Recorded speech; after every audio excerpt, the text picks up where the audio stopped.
Fight Explosion.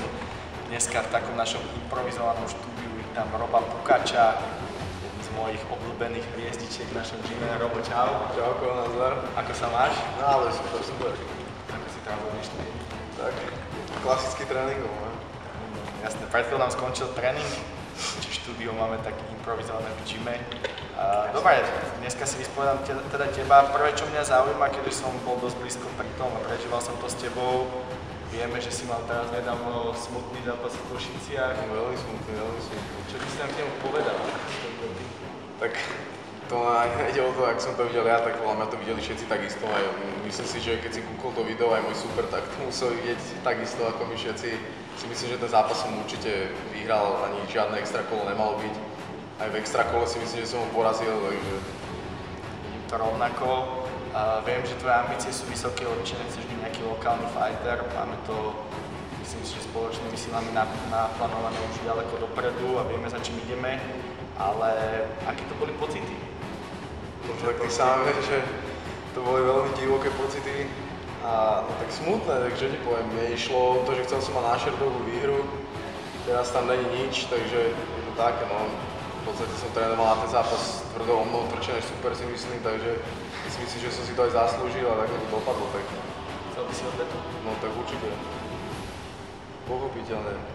Takže skúsiš aj vyzvať nejakú Emina? Tak, kamo, poďme na to. Dal by si to aj na neutrálnej Kamo, pôde dal by som to úplne hocikde. bez nároku na honora? Zadarmo, kľudne. Takže myslím si, že to je veľká výzva. Dúfam, že si Emi toto video pozrie a uvidíme, či príde nejaká odpoveď. Ja osobne by som kľudne rád beral cestu aj do Košíc, aby som si vypočul aj jeho názor. Uvidíme, určite ho budem kontaktovať. Ale teraz odbočím trošku ďalej. Čaká nás Pyramida, Fight Explosion, to isté, čo rastia vlastne do 77 kg, určite máš namierané za zápas. Tvoj super, rastie to, ako sa pripravuješ na zápas, aké máš pocity z toho zápasu? Tak pocity z zápasu super, teším sa, samozrejme príprava vrcholí, tak zápas je budúci týždeň, takže už sa iba doľaďujú posledné nejaké detaily, takže všetko jak má byť. Aha, bude. Ešte není, ale bude. To rád počujem, stresom by som sa rád vyhol. Dobre, ako prebieha tvoja príprava? Viem, že keď sme sa my spoznali, tak viac menej si bol radený medzi seniorov, to znamená, že keď som sem prišiel ja, sme sa bavili o tom, že by sme to dali na ten stand-up. Viem, že sa na tom stand-upe tvrdo makalo, viem, že ťa to začalo aj baviť, myslím si, že tam cítiš dobre, ale to sú moje pocity, ako to vidíš ty. No tak na príprave na stand-up sa tvrdo makalo, ešte stále maká. Najviac musím poďakovať samozrejme Mišovi Kirchnerovi, perfektný tréner boxu, veľmi sme si sadli a veľmi som si ho obľúbil a vďaka nemu vlastne dá sa povedať, že som si obľúbil ten stand-up, lebo sadlo mi to veľmi, ale takisto Igor Daniš, tréner Thai boxu u nás, takže celkovo aj Iliáš Kondiš, Peťo Slúka robia čo sa dá, takže cítim sa teraz v tom postoji o mnoho pohodlnejšie než kedysi. Posledný zápas som dal celý stand-upe, takže až na tréner Dejdan, teda v tom nadstavnom kole, ale inak som odboxoval celý a cítil som sa veľmi dobre. Veľmi dobre. Máka sa tvrdo na tom postoji, máka sa v kuse, veľa lapujeme, takže ja som spokojný, cítim sa super. Super. Teraz odbočím trošku, keďže teba ja som vnímal hneď na začiatku ako jednu z takých najväčších hviezd v Octagon Fighting Academy, samozrejme po Attilovi a Ivanovi Buchingerovi. Ako si vnímal celú tú premenu? To znamená nejaké to spojenie Akadémie a Fight Explosion do jedného celku. No, ako to vidíš ty? Tak ja to vidím super, akože toto spojenie, akékoľvek už trepal spojenie, aby sme mali vlastný gym a vlastne toto bolo podľa mňa to najlepšie, čo sa mohlo stať, lebo gym je myslím si najlepší na Slovensku, neverím tomu, že niekto má lepší gym, podmienky sú perfektné, sparring partnery sú super, je tu vybavenie, sú tu ľudia, takže perfektné, sponzory, takže super. To určite ďakujeme sponzorom, hlavne spoločnosti Just Fight, TeamX, Fit Plus, Pochopiteľne. Ktorí sa o nás starajú, hlavne aj o Roba. Myslím si, že on je dobre postarané, sám to vidí, cíti na tej výstroji. Ideme ďalej, samozrejme, že veríš, určite sa o to presunie, že postupíš, ale aké máš nejaké také výhľadky ďalej do budúcna na tie fighty, nejaké ciele? Určite opasok Fight Explosion je fajn, ale nie je to zatiaľ nejaká silná organizácia. Za čím máš našlapnuté? No tak, chcel by som určite opasky, ktoré sa dá, ktoré sú dostupné momentálne, tak vidím to tak, že opasok GCF by mohol byť v budúcnosti, nehovorím, že hneď teraz, ale do budúcnosti by som to plánoval a uvidíme, čo sa bude dať, no, čo vybaví management, čo vybavia ľudia, čo vybavíš ty. Budem sa snažiť. A aký je tvoj sen? Kde by si chcel skončiť? Tak pochopiteľne ako každý v UFCčku, ale tak to uvidíme, to je ďaleko. Nejaký tvoj vzor v UFC? Cap Swanson, to je môj chlapec. Čakal som túto odpoveď. Co by sa podobať Už mi lajkol 3 komenty na Facebooku, 3 komenty. BB iba 2. To znamená, že budete aj kamaráti.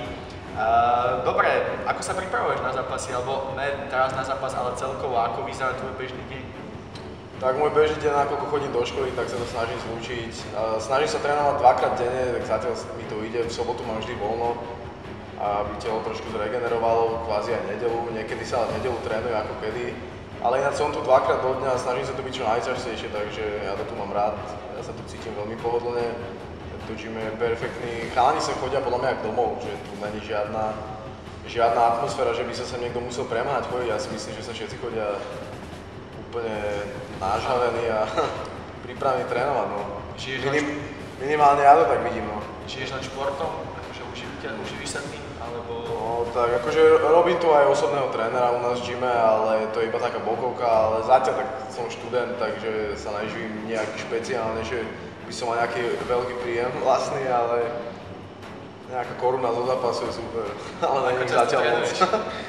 No, tak trénujem 2-krát do dňa každý deň, okrem tej soboty, takže v nedeľu mám futbal s chlapcami, pozdravujem. Ale inak tak, jak sa dá, no 2-krát do dňa zem, wrestling, postoj, všetko skúšam s nami. Takýto cyklus je určite veľmi náročný, dávaš aj nejaké doplnky strán? No tak pochopiteľne dávam protein od Fitplusu, heavyweight punch, BCAčka. Ako kedy, no, keď je dieta, tak väčšinou ten protein, BCAčka, inak dávam nejaký ten heavyweight punch, to je super, ten si obľúbil. Takže Gatoradíček. Zaujíma Pepsi-Colu, chlapcov z Pepsi-Coli. Čo mňa osobne ďalej zaujíma, je pri tomto tempe nejakom náročnom tréningovom, čo voľný čas, máš voľný čas na nejakých kamarátov? Veľmi málo, akože tak mám, tak jak vždycky sa hovorí, že kto chce hľadať spôsoby, kto nechce hľadať ľudí. ale tak jasné. Tak nájdem si čas určite, ale jeho veľmi málo, ale tak dá sa nájsť, pochopiteľne. Ale paradoxne, aj keď je voľný čas, tak najčastejšie ho trávim s Rastislavom Hanulajom. No, tak to sa dopadlo. Dobre, takže si nám prezradil zo svojho súkromia, že najviac času tráviš teda s našim Haním. Tá čo fráka? Tak žiadna není čas na takéto zbytočnosti. Není však, tak není čas a neocenila by to, že som v kuse v gyme upotený tu rozbitý, takže...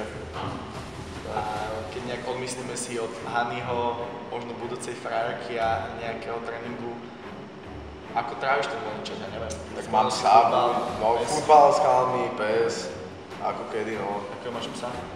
Pár som raz na teriéra, úplne zmrtmalý, neposlušný. Veľmi vďačný, akože decika. Toho pozdravujem. To ti najmä zaručiť. Dobre, to prešli sme nejak blízku budúcnosť. Ja teraz našim divákom prezradím veľkú vec, ktorú som sa dneska dozvedel. Vieme, že fight teraz najbližší máš daný, ale poďme sa trošku venovať fightu, čo príde potom. Určite vieš, že to je 6. december, pôvodne sme chceli poborského Číňana, čo by bol určite kvalitný fight, bohužiaľ nám toto nejak sa nepodarilo s GCF-kom dohodnúť, takže sme našli, ale myslím si, že veľmi vhodnú náhradu a to je David Kozma. Perfektné, teším sa, veľmi sa teším na tento fight. Davida poznám, je to super chalan, takže teším sa. Ako bude spočať tvoja príprava? On je 70-ka, viem, že tam ťaží hlavne zo svojej síly, že tam je o dosť silnejší. Myslím si, že v 77-čke už taká tá preváha nebude, ale o dosť vyšší od teba, ako sa máš plán pripraviť? Určite nechcem, aby si vyzeral na gameplan, aký bude, ale tak akože tak. Tak príprava je komplexná, ako vždycky samozrejme, lebo nemôžem sa spoliehať na to, že to bude tam alebo tam, ale David je, čo som videl, tak viacej zemiar, takže určite popracujeme na nejakej takedown defense a určite by som to chcel v postoji, tam cítim teraz o mnoho pohodlnejšie a navyše David na zemi je veľmi šikovný chalan, ale zase na druhú stranu neobávam sa ísť s tým na zem úplne, mi to je aj v podstate, doteraz som robil všetky zápasy skoro na zemi, takže prečo by som sa to mal báť teraz. Určite, no, myslím, Verím že svojim jiu-jitsu skills. to určite aj my, ale David určite popracoval na tom stand-upe, vieš, aj ty určite, že zmenil svoj gym, už netrenuje v Ostrave, ale je Marka Lončaka, ktorého pozdravujeme v Prima gyme, čo je podľa mňa určite špička českých gymov, neviem, či tam vôbec niečo kvalitnejšie je podľa mien, takže nemáš trošku z toho nejakú obavu? No ani trošičku, ja si myslím, že naši tréneri na Postoj sú fakt špička, fakt kvalitní a cítim sa s nimi perfektne a tak vidím výsledky sám, takže no tak nemôžem povedať dopredu, ale myslím si, že určite budem na tom v Postoji lepšie, som presvedčený. Verím aj ja. Sadil som si na teba, tak musíš vyhrať, potom ti prezradím, s kým som sa sadil. Dobre, tak zhrnuli sme si súkromný život, zhrnuli sme si tvoju prípravu, prešli sme si posledný zápas. Chceš niekoho pozdraviť, alebo respektíve niekoho niekam pozvať? Tak pozvať všetkých možných ľudí, ktorí chcú vidieť kvalitné zápasy, tak na naše akcie, na moje zápasy, na zápasy chalanov z gymu a tak pozdraviť samozrejme fanúšikov, kamarátov, rodinu, všetkých, ktorí ma podporujú a takéto klasické klíše, nebudem to síliť. Takže Robo to bola dosť všeobecne, ja to zhrniem. Mira Štrbaka, strašne chcem pozdraviť Mira Štrbaka, ktorý teraz vyhral obrovskú vec, lebo je úplný psychopat, proste sem došiel z najmenšej dediny a vyhral nemecký titul. To je niečo neuveriteľné, tento diamantový čavo. Takže pozdravili sme to všeobecne a potom diamantového čava, ja to len teda zhrniem, ja urobím nám trošku reklamu, takže 26.10. pozývam všetkých z Rímavskej Soboty a okolia na Fight Explosion 2. Tam Robo sa sám predstaví spolu s Rastom Hamulajom. Ďalej pozývam vás 23.11. následne do Žiliny, do Smer Music Pubu, kde bude Fight Explosion 3, ale hlavne príďte všetci podporiť a držať peste 6. decembra Hand Arena Pasienky, Robo Pukáč versus David Kozma, Fight Explosion 4 návrat kráľov. Robo, ja ti ďakujem. Díky. Vidíme sa, čaute. Nazdar.